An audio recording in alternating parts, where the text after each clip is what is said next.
Jemaah subuh yang diberkahi Allah, kita masuk ke bab Az-Zikr. Bab Az-Zikr ini lumayan panjang, karena ini menjadi ruknut tariq, rukunnya tariqah, tariqah wusul ilallah, untuk merasakan hadir kepada Allah. Inilah rukunnya. Rukun itu bahasa Arab artinya tiang.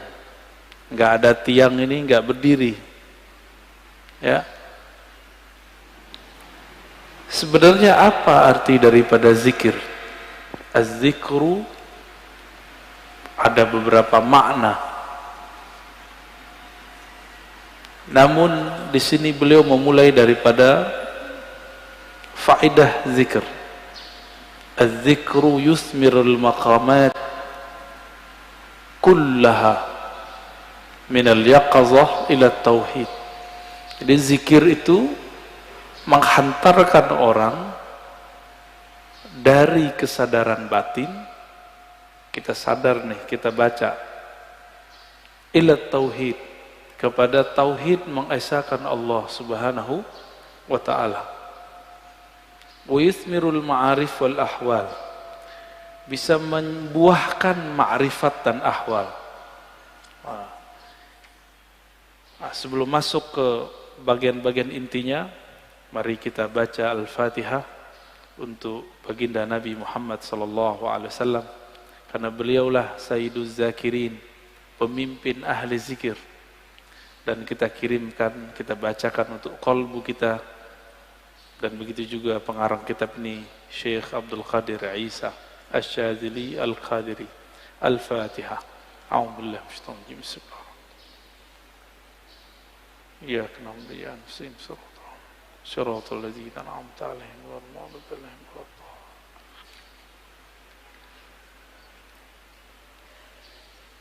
Di dalam hadis Imam Muslim dikatakan, kana Rasulullah sallallahu alaihi wasallam yadhkurullaha fi kulli ahyani, ala kulli ahyani. Rasulullah itu selalu zikir setiap hin. Apa arti hin? Hin artinya saat, waktu. Setiap saat, setiap detik, detik per detik, baginda Nabi Muhammad SAW selalu mengingat Allah. Inilah yang diwariskan oleh ulama sufi. Karena kita tidak sanggup berzikir setiap nafas, naik turun, maka dibuatlah zikir pagi sore. Berdasarkan ayat wasabbihuhu bukratan wasila, dan bertasbihlah pagi dan sore. Lalu kemudian dilatihlah qalbu menyebut nama Allah, dimulai dari 100, naik 500, naik 1000, itu latihan. Angka-angka itu cuma latihan, bukan riya. Orang berzikir dengan angka bukan riya, itu cuma latihan. Puncaknya nanti tidak pakai angka lagi. Tapi kapan kita zikir tanpa pakai angka? Kalau sudah menjadi pewaris Rasulullah sallallahu alaihi wasallam. Malaikat-malaikat Allah dari awal dicipta sampai sekarang itu mereka cuma mengamalkan 1 atau 2 zikir. Jadi ada malaikat yang zikirnya cuma subhanallah, ada yang subhanadzil izzati wal jabarut, ada yang zikirnya cuma Allahu akbar, ada yang zikirnya cuma la ilaha illallah. Itu malaikat, dan gak putus. Maka di saat seseorang berzikir sebanyak-banyaknya, di saat itu sisi malaikatnya muncul. Malaikat tidur enggak? Enggak. Malaikat lalai? Enggak. Malaikat makan? Enggak. Makanya orang-orang yang sudah ahli zikir ini, makannya bisa berkurang, tidurnya bisa berkurang, karena dia sudah mirip dengan malaikat. Nah, itu namanya ahwal malakiyah, ahwal malaikat. Tapi ini enggak boleh lama-lama, bisa mati dia. Tubuh ini tubuh insan, tubuh bashar. Mesti dikembalikan kepada basyariah. Manusia butuh makan. Manusia perlu tidur. Maka Nabi SAW ketika melihat sahabat-sahabat beliau kedapatan ahwal ini, maka beliau mengatakan, ana atqakum, aku yang lebih bertakwa, tapi aku masih tidur, aku masih nikah, masih bekerja. Ya. Jadi kalau ada orang merasakan ahwal seperti ini, itu nggak boleh lama-lama. Dia harus punya guru, mursyid yang akan membimbing dia untuk masuk ke ranah berikutnya. Ya.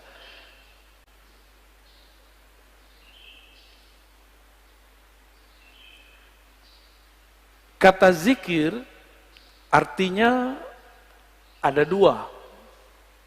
Pertama, zikir berarti benar-benar menyebut Allah. Ya. Kadang-kadang diartikan dengan makna yang lebih banyak. Ya. Jadi ada makna secara harfiah, ada makna secara majaziyah ataupun di luar itu.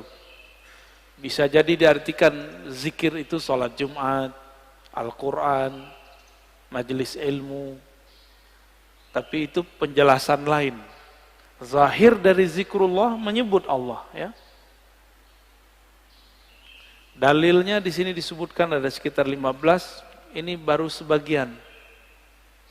Lebih dari 200 ayat mengenai zikrullah. Ya. Kalau lebih dari 200, berarti penting nggak zikir? Lebih penting dari umroh. Ya. Tapi kenapa di musim normal orang lebih sering ngajak umroh? Kenapa banyak ustadz umroh, tapi sedikit ustadz zikir? Benar. Kenapa banyak orang bermimpi bisa umroh, tapi sedikit orang bermimpi bisa zikir yang banyak? Karena kalau zikir doang fulusnya tipis, kata dia. Kalau umroh fulusnya banyak. Siapa bilang ya? Itu nggak ngerti dia. Dia nggak faham ayat wala dzikrullahi akbar. Sungguh menyebut nama Allah itu lebih besar dari semuanya. Orang kalau zikir apa aja jadi besar. Ya. Cuma masalahnya nggak yakin kepada Allah Subhanahu wa taala. Dalam surah Al-Baqarah ayat 152 Allah mengatakan fazkuruni azkurkum. Saya sudah pernah syarah di sini. Sebutlah aku, ingatlah aku akan ingat kamu. Duluan mana yang mengingat? Allah atau kita? Allah. Maka ciri-ciri tanda-tanda Allah lagi sebut kita, kita digerakkan oleh Allah menyebut namanya.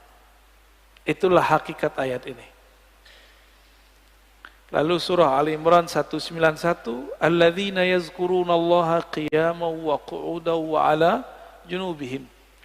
Ulul albab itu disebut orang yang zikir berdiri, duduk ataupun berbaring. Dalam surah Al-Ahzab, ini ayat yang paling dahsyat ini. Ayat ini sering digunakan tidak pada tempatnya untuk membantah orang zikir dengan angka. Ya ayyuhallazina amanu dzkurullaha dzikran katsira. Wahai orang beriman, sebutlah Allah sebanyak-banyaknya. Ingatlah Allah sebanyak-banyaknya. Apakah ini dalil melarang menyebut dengan angka? Enggak. Zikir 1000 itu banyak bukan? Maka dia masuk ke zikran katsira. 10.000 termasuk banyak, 70.000 banyak, berarti masuk ke situ. Yang penting niatnya angka itu bukan membatasi, tapi menerjemahkan makna zikran katsira. Baru zikir 100 pagi, 100 sore, udah nyalain orang zikir 1000. Ya. Nggak ngaca dia kepada sahabat Nabi. Sahabat Nabi Abu Hurairah zikir 12.000 sebelum tidur.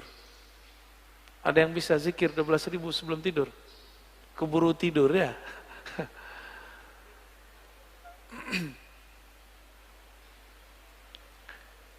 Ada surat Ar-Ra'd ayat 28. Ala bidzikrillah tatmainnul qulub. Ketahuilah hanya dengan menyebut Allah, kalbu bisa tenang.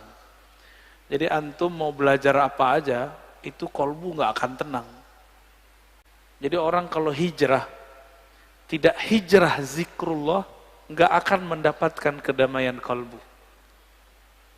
Oleh karena itu, bagi saya, berdasarkan ayat-ayat ini kan banyak ayatnya tadi. Belajar zikir itu bukan sunnat, tapi wajib.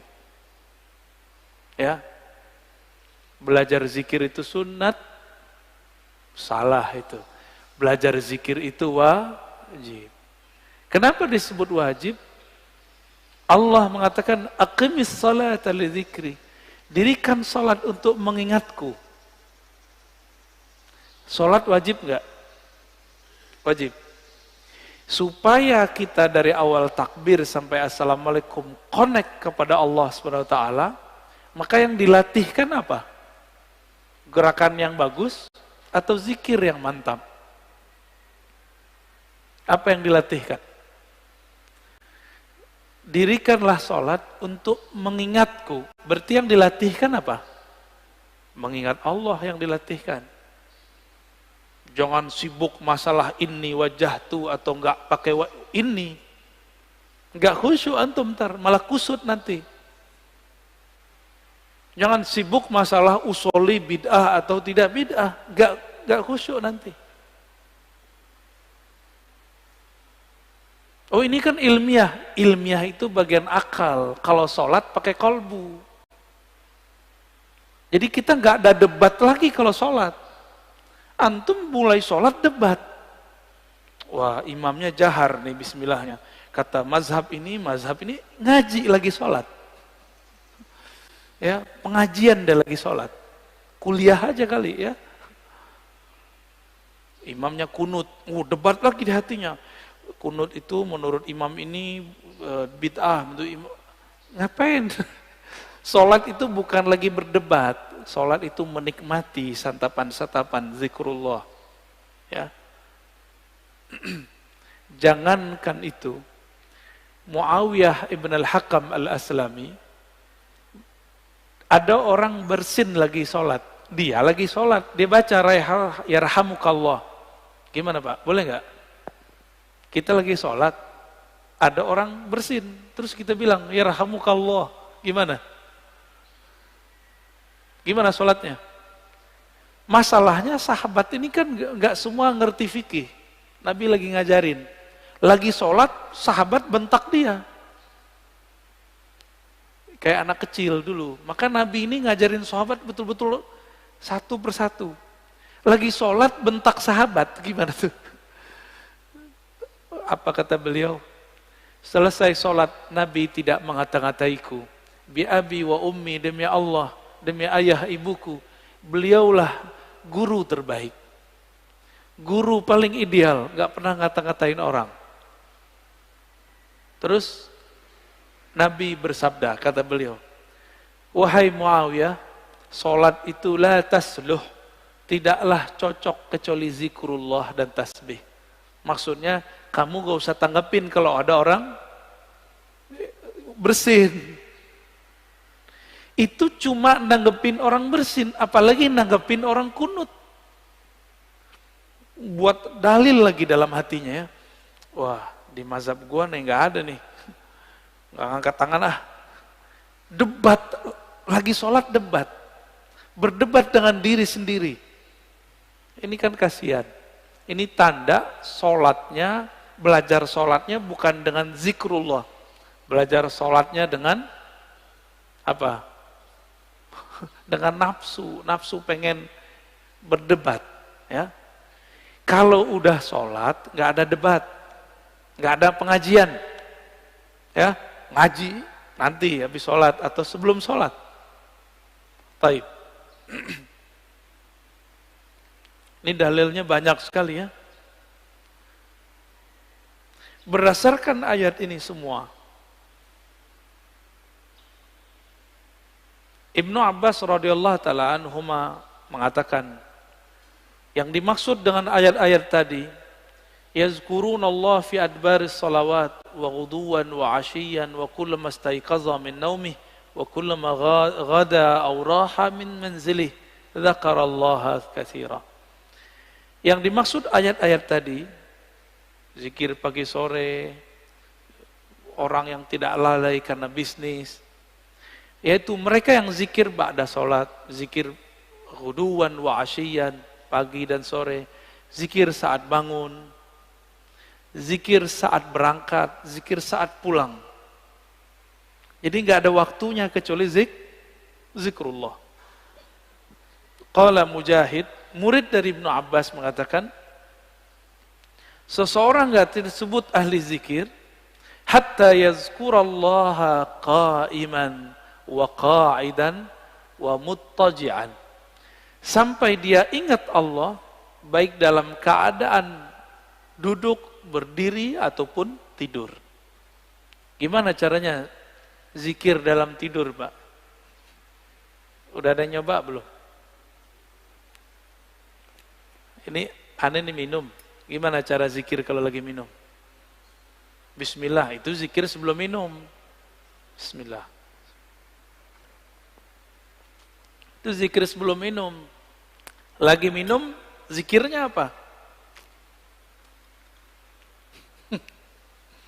Pusing kan? Nah, ini yang mau kita bahas nanti. Kita lagi makan, bisa nyebut nggak? Kan nggak bisa. Apa dong zikirnya? Zikirnya ada dua. Pertama, sebut di kolbu. Yang lebih tinggi, memandang air ini dari Allah. Memandang segarnya dari Allah. Kenyang dari Allah, itu zikir lagi makan. Gimana? Udah zikir lagi makan belum? Belum ya? Masih memandang nasi yang mengenyangkan. Masih memandang air yang menyegarkan. Berarti kita belum berzikir saat makan dan minum. Sederhana? Rumah makan sederhana.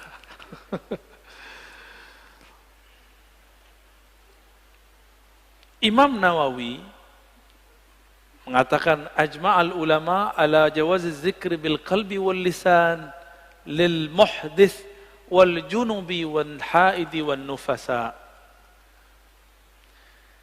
Ulama sepakat bahwa zikir itu dibolehkan dengan kolbu dan lisan, baik bagi yang berhadas, yang junub, yang haid, ataupun nifas. Kenapa? Ini kan zikir, sebenarnya zikir itu golnya di kolbu. Kolbu tidak pernah haid. Kolbu tidak pernah junub. Junubnya kolbu adalah lalai mengingat Allah Subhanahu wa ta'ala. Benar, sering junub gak antum? Makanya kita ini sering junub, Pak. Mandinya jarang. Ya. Makanya ketika masuk sholat, kita masih membawa junubul ghafalat. Junub lalai kepada Allah Subhanahu wa ta'ala. Orang junub betah gak masuk masjid? Berani gak masuk masjid orang junub? Masjid hakiki itu ada di kolbu, lagi sholat. Antum lagi mau sholat, tapi tidak keluar dari junub lalai. Gimana mau menikmati zikrullah? Ya, nggak bisa masuk. Jadi kita nggak bisa masuk ke kolbu kita. Padahal itu diri kita sendiri. Ya. Hadisnya sangat banyak. Ini ada hadis yang paling kenceng ya, paling dahsyat ini. Kata Nabi, masalul ladzi yadhkur rabbahu wal ladzi la yadhkur rabbahu kamasalil hayyi wal mayyit. Hadis ini riwayat Imam Bukhari ya, dalam kitab doa. Perumpamaan orang yang zikir dengan tidak zikir itu sama dengan orang hidup dan mati. Gimana? Berarti kita banyakkan hidupnya atau matinya? Jadi kalau hidung kita ini dibukakan rasa penciumannya oleh Allah Subhanahu wa ta'ala, indera penciuman batinnya oleh Allah, kita akan mencium orang yang tidak zikir itu bau bangkai. Cuma alhamdulillah Allah tutup itu. Coba kalau dibukakan, Pak, kita setiap ke jalan kemana itu bau bangkai di mana-mana itu. Maka kita bersyukur kepada Allah, Allah tidak bukakan kasyaf yang banyak. Karena kalau kebanyakan kasyaf, bisa pusing sendiri kita nanti. Maka ada beberapa wali, gak berani mereka ke masjid. Karena kalau ke masjid, dia lihat muka orang macam-macam. Ada yang ria, ada yang muka monyet, ada yang muka kambing, ada yang muka babi. Ya, maka Imam Ghazali buat fatwa khusus untuk orang ini.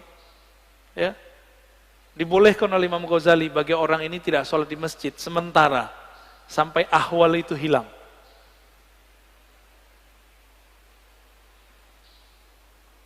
Di hadis yang lain, sesungguhnya Allah Subhanahu wa taala mempunyai malaikat yatufuna fit turuqi yaltamisuna ahla dzikr. Allah mempunyai malaikat-malaikat yang yatufun, bertawaf, berkeliling, mencari majelis ilmu.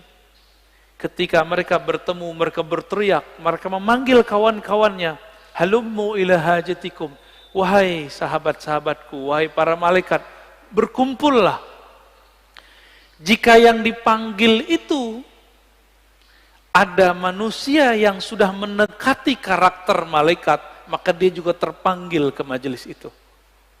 Jadi yang datang bukan hanya malaikat, tapi juga manusia yang karakter malaikatnya sudah hidup. Ya, itu mana hadisnya. Itulah sebabnya kenapa majelis-majelis zikir itu rame dulu. Masih ingat dulu Ustadz Arifin? Ya, rame nggak dulu? Cuma ya sayang, Ustadz Arifin tidak berthariqah.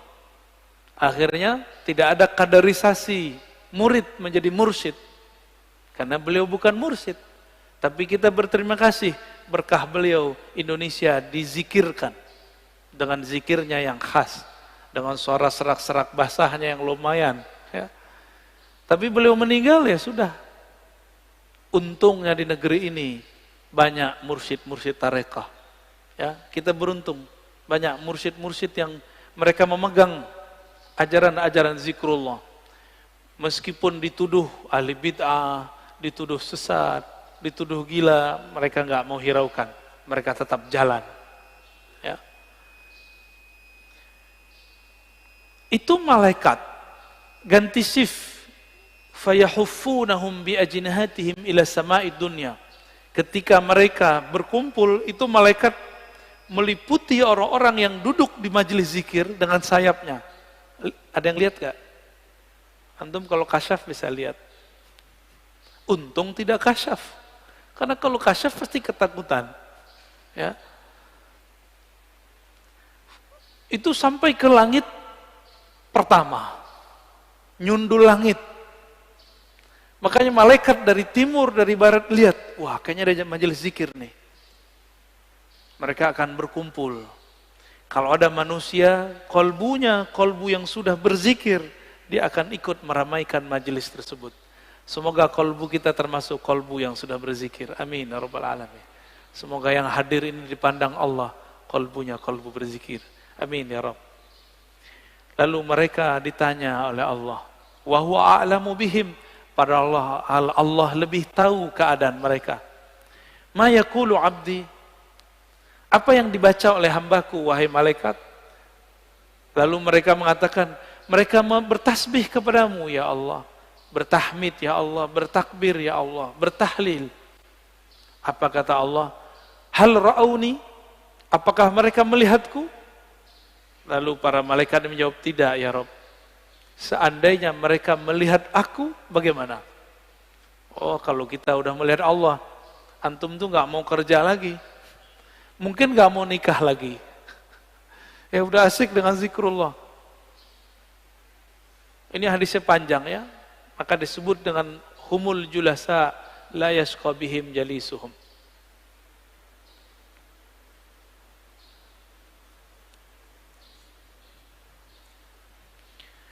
Di hadis Imam Tabarani, Abu Darda mengabarkan perihal hari akhir.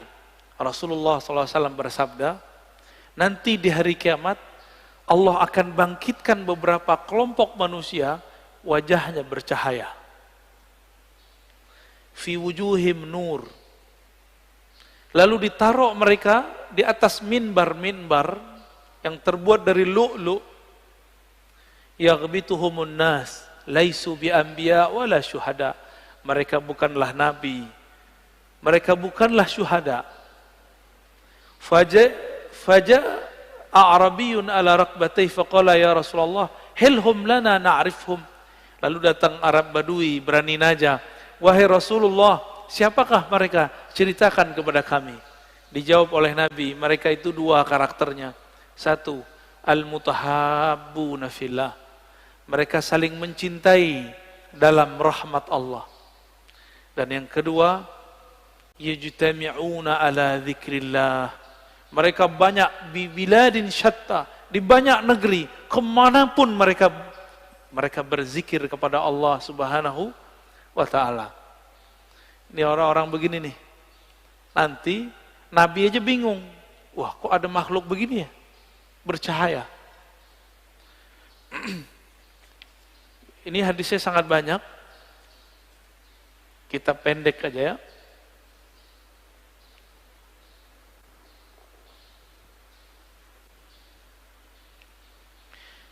Ini kalau antum zikir, kumpul ya. Jadi dalil zikir berjamaah itu banyak. Nggak usah dihiraukan orang yang bilang itu bid'ah. Dia nggak ngerti hadis. Katanya ikut sunnah tapi nggak baca sunnah. Karena memang sunnah yang diikuti cuma beberapa doang. Cuma hadis kullu bid'atin dolalah. Ya, penjelasannya dia nggak belajar. Hadis Imam Ahmad, hadisnya sahih. Ma min qaumin ijtama'u yadhkuruna Allah azza wa jalla la yuriduna bidzalika illa wajha. Nah, ini coba lihat lafaznya. Ma min qaumin ijtama'u. Tidaklah sekelompok kaum berkumpul, berjamaah. Berarti ini zikir jamaah bukan? Ya. Yazkurun Allah, mereka pakai lafaz jamaah. Mereka mengingat Allah Subhanahu wa taala, tidak menginginkan kecuali ridha-Nya. Illa nadahum munadin minas sama. Kecuali ada yang berseru dari langit. Kumu maghfuran lakum. Ketika selesai berzikir, apa kata mereka? Ya sudah, kalian berdirilah, selesaikanlah, Allah mengampuni kalian. Qad buddilat sayyi'atukum hasanat. Sekarang semua keburukan kalian diganti dengan kebaikan-kebaikan. Cuma kan nggak dengar Pak ya. Jadi antum di sini ngorok itu dapat pahala Pak. Itu dapat zikrullah itu ya. Apalagi bangun. Tapi jangan tidur Pak ya. Ntar aneh bilang begitu malah tidur lagi.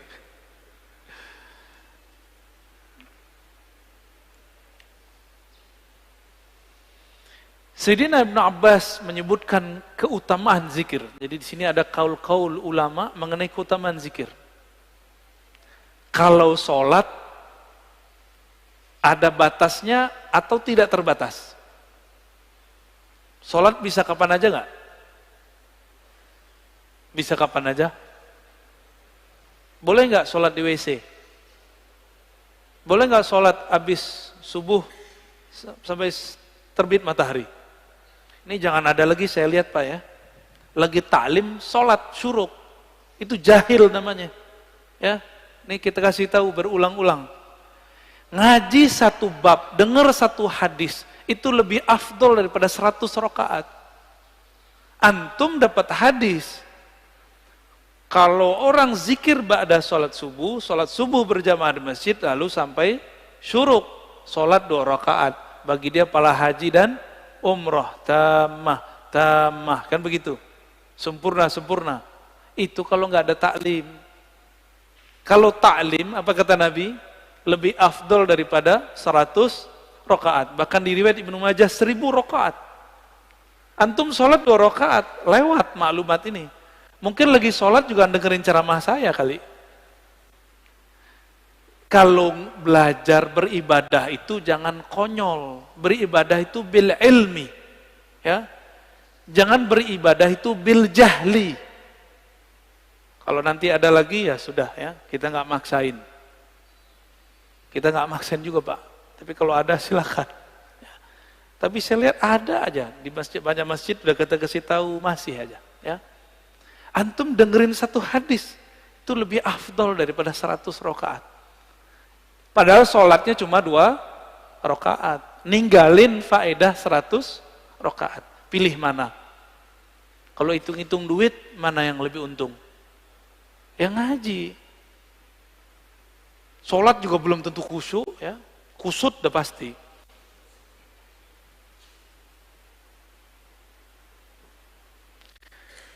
Ibnu Abbas mengatakan, sholat itu ada batasnya. Tapi kalau zikir gak ada batasnya. Ya, sesuatu yang Allah wajibkan, tapi tidak ada batasnya, itulah zikrullah. Gak ada batasnya. Disebut zikran katsira. Waktu kita kan 3 aja. Duduk, berdiri, tidur, benar gak? Kalau lagi hidup nih, kalau udah meninggal ya berbaring deh, ya di liang lahat. Jadi waktu kita 3 aja. Nah, surat An-Nisa 103, surat Ali Imran ayat 191, itu kan menyebutkan mereka, kalau di An-Nisa perintah, ya, fazkurullah. Kalau Ali Imran yazkurunallaha qiyaman, kan sama aja. Ingatlah Allah lagi berdiri, duduk, dan tidur, berbaring. Waktu kita 3 aja, Pak. Jadi ayat ini oleh orang yang tidak paham dikira cuma, itu mah zikir cuma sebentar doang. Cuma 3 waktu. Padahal 3 waktu itu semua waktu kita. Semua waktu kita adalah berdiri, duduk, berbaring. Bapak naik mobil, duduk gak? Naik motor, duduk gak? Turun dari mobil, berdiri. Turun dari motor, berdiri. Istirahat, tidur, udah. Waktu kita cuma 3 aja. Antum baru paham ya? Lucu juga ya, padahal ayat udah dibaca dari kecil. Bahwa waktu al-awqat salasah. Qiyaman, wa qu'udan, wa ittija'an. Lucu juga ya, udah baca bertahun-tahun baru paham sekarang bahwa ternyata kita ini gak lepas dari 3 waktu itu. Saya lagi ngapain, Pak? Bapak lagi ngapain? Duduk, berarti harusnya zikir ya. Zikirnya kita pagi ini zikir ngaji, dan zikir ngaji lebih afdal daripada sholat sunat 100 rakaat.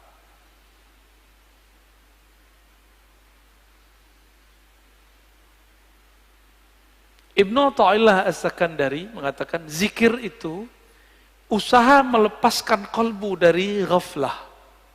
Apa arti ghaflah? Lalai. Gimana caranya? Dan tardid ismillah bil qalbi wal lisan. Dengan mengulang-ulang nama Allah dengan kalbu dan lisan. Maka ahli thariqah itu punya metode yang sangat sempurna sekali.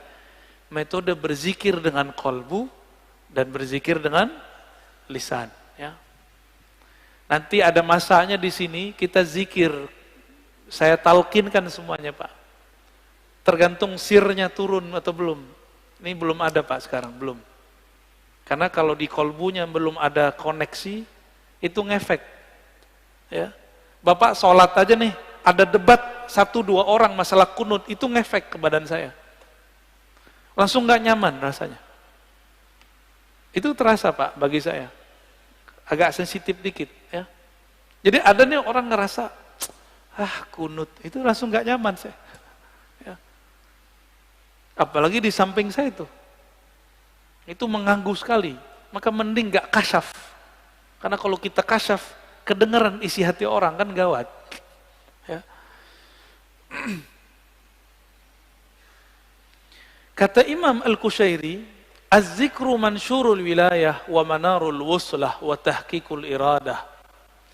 Zikir itu ciri-ciri kewalian. Orang jadi wali bukan karena zikir, tapi ciri-ciri wali zikir. Bisa bedain? Ciri wali itu zikrullah. Tapi kalau jadi wali bukan karena zikir, apa yang membuat orang jadi wali?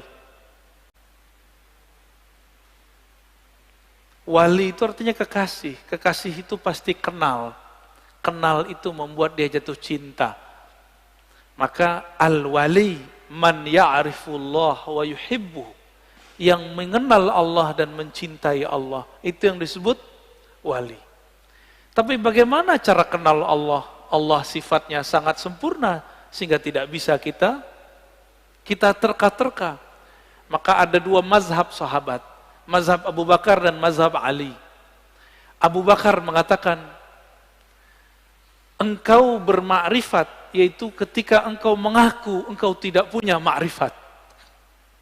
Udah dipikirin-pikirin, gimana cara kenal Allah? Akhirnya kita mengatakan, ya Allah, akalku tidak sanggup untuk memahamimu.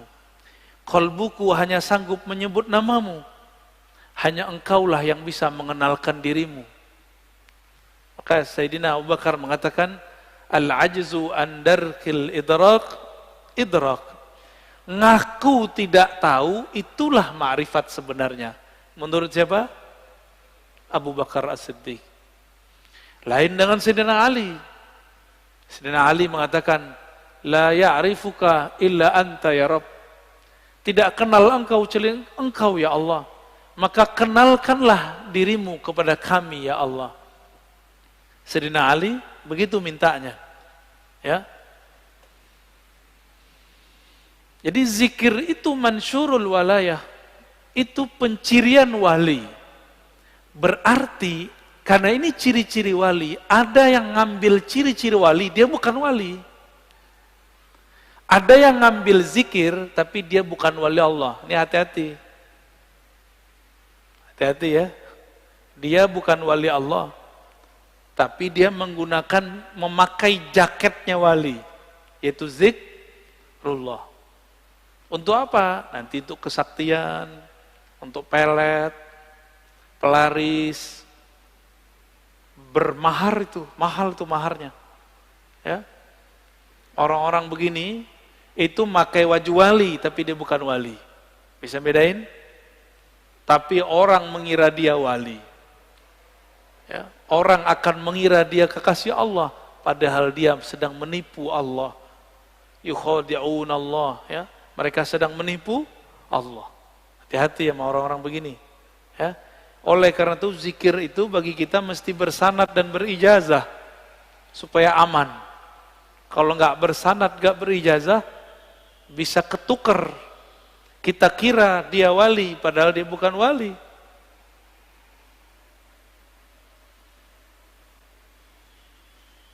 Ciri-ciri orang benar perjalanan ruhaninya, alamatu sihhatil bidayah wa dilalatun nihayah. Ciri-ciri orang benar jalan ruhaninya, dia mulai dengan belajar zikir kepada ahlinya. Dan diakhiri dengan zikir pada penutupnya. Cuma beda, orang kalau belajar zikir dari awal, biasanya di awal-awal rajin. Kalau orang sudah sampai, ini contoh, guru silat sama yang baru belajar silat beda nggak? Kalau baru belajar silat siapa aja mau diajak tarung, bener. Kalau guru silat nggak perlu, dia diam aja, main di nafas aja dia.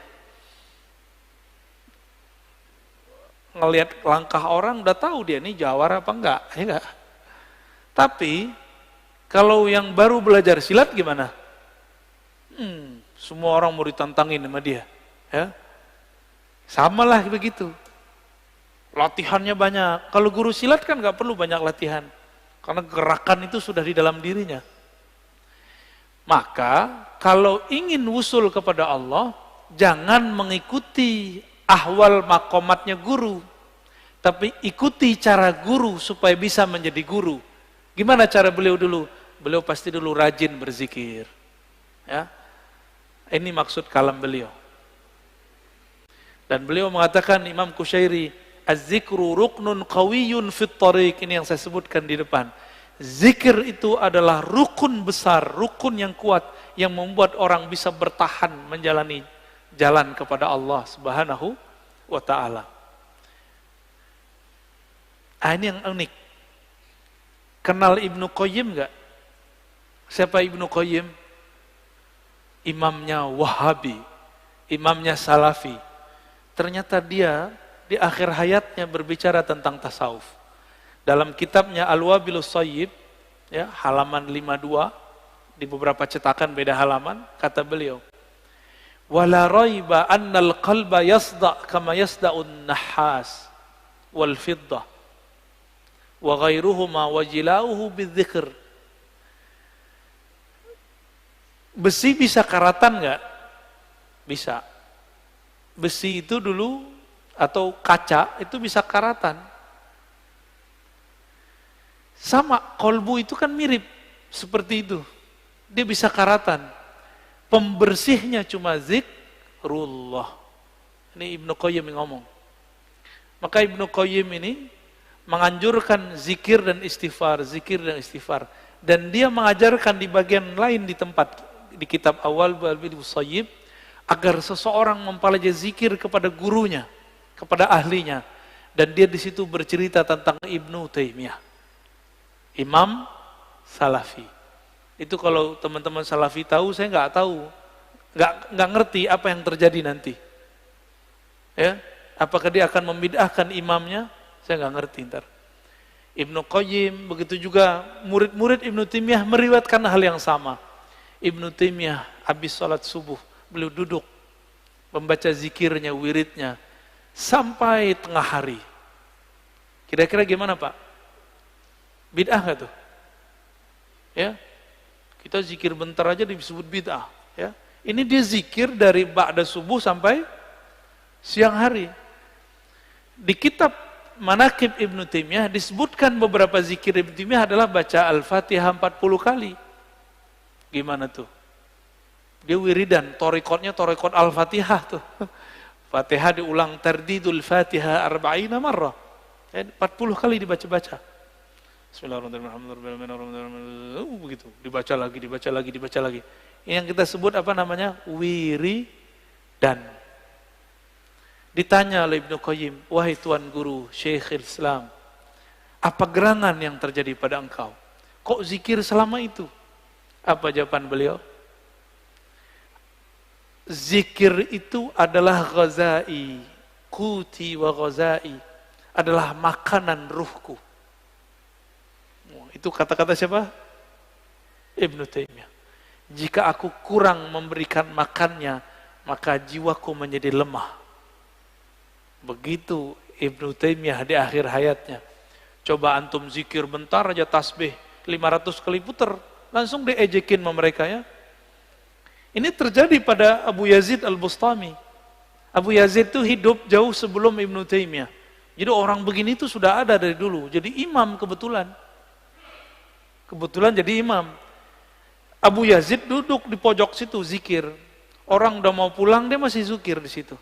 Apa kata Pak Imam? Bayazid, ente masih zikir aja, makan apa ente pagi ini? Langsung dia lihat imamnya. Imam saya kok gak percaya Allah Maha memberi rizki.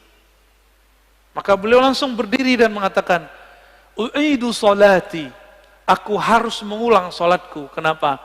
Sholat subuhku tadi dipimpin oleh orang yang tidak meyakini Allah Subhanahu wa taala memberi rezeki. Gawat Pak ya kalau bab hakikat. Kayaknya kalau begitu banyak sholat yang diulang nih. Makanya mazhab hakikat itu nggak boleh dikembangkan, cukup dipakai sendiri-sendiri. Berat ya?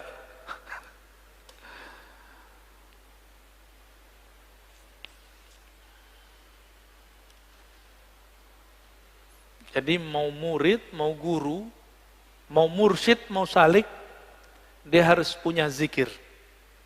Cuma kalau murid, zikirnya kayaknya ngoyo, tahu ngoyo ya? Kayaknya berusaha gitu ya. Dan harus begitu. Ngos-ngosan seperti kita baru latihan lari, kita ngos-ngosan. Tapi kalau orang sudah biasa lari gimana? Biasa aja, dia santai aja. Makanya mursyid itu zikirnya santai karena sudah di nafasnya. Kalau kita zikirnya baru di lidah. Makanya agak belepotan. Ya. Zikirnya masuk ngitung. Ya. Kalau mereka zikirnya bukan lagi menghitung, tapi mereka dihitung oleh Allah Subhanahu wa ta'ala. Kalau tadi waktu 3, berdiri, duduk. Kalau sudah masuk ke makom zakirin, waktu itu disebut hin. Apa arti hin? Saat, detik per detik. Maka bagi ahli zikir, satu nafas naik, satu nafas turun, itulah disebut hin. Itu yang disebut sa'ah, waktu. Allah menyebut dirinya sang waktu, ad-dahr. Maka jika kita ingat Allah dalam nafas, kita sedang terhubung kepada sang waktu. Itulah zikir paling cepat menuju Allah Subhanahu wa ta'ala. Zikir dengan nafas. Ya. Udah jam 6, Tat. Udah dulu deh.